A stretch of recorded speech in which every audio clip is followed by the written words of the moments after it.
nagkasakit ka pa, na ospital.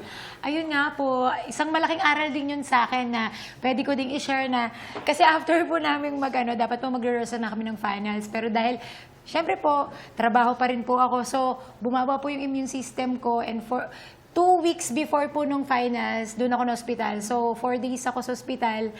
Nung nag-rehearse na po si Jiro, 1 week na lang po. Hindi pa ako pwedeng mag-rehearse kasi po, medyo mahina pa po ako. So, pinapanood ko lang po siya. Medyo weak talaga. Si Jiro nga magsalita ka naman. Ay. Oo. Dinala niya po ako sa dinala hospital. ko po sila ate. Nila Kasama Paul. ko po si Kuya Paul and Ate Sofia po of Kaya and yung kuya ko po. Dinala ko po namin si Ate Sugar kasi nga po sobrang alala kami. Kasi nga po, ilang araw na lang, mag-finale na lang. Nung dumalaw ka, kasama mo girlfriend mo? Wala po ako. I'm sorry. Akala ko Uy, meron. hindi ka Tito Boy naman! Wala ako noon! Hindi ka na siya madulas.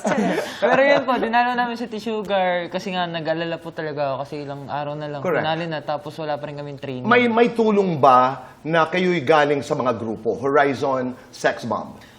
For me po, yes po. Kasi sa grupo ko po, parang mas naboost po yung confidence ko na ipakita yung sarili ko sa maraming tao at sa mga judges po. So, dito sa Stars on the Floor, mas parang na-i-apply ko po yun.